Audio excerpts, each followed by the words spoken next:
Guys, welcome back to our channel. तो आज मैं आपको पॉलिटिकल साइंस का जो पेपर आपने दिया है उसका बताऊंगी आपने कितना सही किया है, कितना गलत किया है। आप ये देख सकते हैं, यहाँ पे लिखा है पॉलिटिकल साइंस 11th क्लास। चलिए वीडियो को स्टार्ट करते हैं।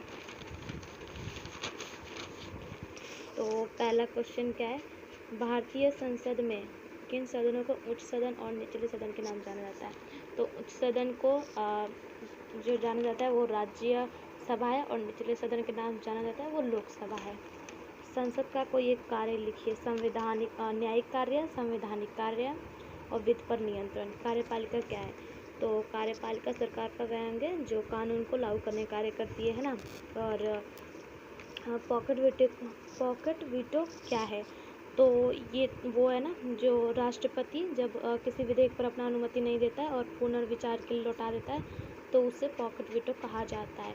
मतलब तब वो पॉकेट वीटो का इस्तेमाल करता है।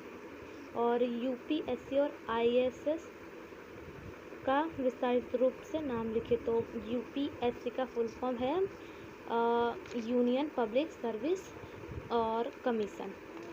और आईएएस का फुल फॉर्म है Indian administrative and service. And इधर आ जाते हैं।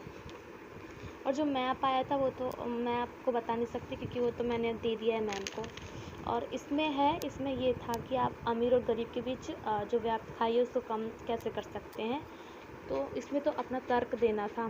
तो मतलब इसमें तो ईजिली दे सकते हैं, जो अमीर है वो अपने ज़रूरत से ज़्यादा अमीर होते जा रहे हैं, गरीब ज़रूरत से ज़्यादा गरीब होते जा रहे हैं। मतलब ये बना के लिखना था।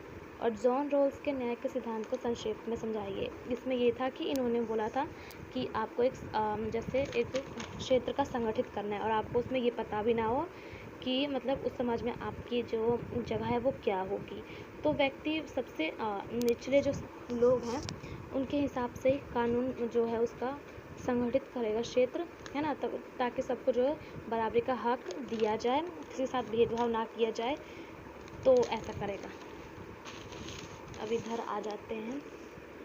तो अब इसमें क्या है, न्यायपालिका की संरचना दर्शाने वाला चित्र बनाए। तो इसमें आपको एक पिरामिड का चित्र बनाना था, फिर सबसे ऊपर सर्वोच्च न्यायालय लिखना था, फिर उच्च न्यायालय, फिर जो है जिला न्यायालय, फिर न्यायाधीश न्यायालय, और फिर उनकी डेफिनेशन लिखनी थी क्योंकि ये 6 नंबर का है ना। तो स्वतंत्रता और नकारात्मक और सकारात्मक अध्ययन में क्या अंतर? तो नकारात्मक स्वतंत्रता सभी प्राय है कि उसमें कोई भी व्यक्ति मतलब अपनी इच्छा अनुसार कुछ भी कर सकता है, उसमें सभी प्रकार के बंधनों का प्रभाव होता है। और नकारात्मक स्वतंत्रता में ये सब। और सकारात्मक में ये था कि उसमें व्यक्ति अपनी इच्छा अनुसार कार्य कर सकते हैं परंतु मनमानी नहीं कर सकता है। और इसमें अनुचित बंधन का जो होता है प्रभाव होता है। इसमें व्यक्ति को मतलब कुछ भी करने का अधिकार ऐसे नहीं है कि वो मतलब मनमानी कर सके। और सकारात्मक ये नकारात्मक स्वतंत्रता पूर्ण स्वतंत्रता है और सकारात्मक स्वतंत्रता एक नियंत्रित स्वतंत्रता है।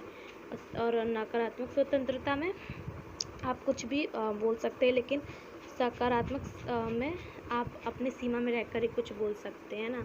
और सकारात्मक जो थी स्वतंत्रता वो वर्तमान से चली आ रही है और नकारात्मक स्वतंत्रता वो अभी 18वीं और 19वीं सदी से चली आ रही है ना। और इसमें नकारात्मक स्वतंत्रता में क्या था कि आप जैसे कोई भी है व्यक्ति तो आप इसमें उचित जो होता है उसका शक्ति का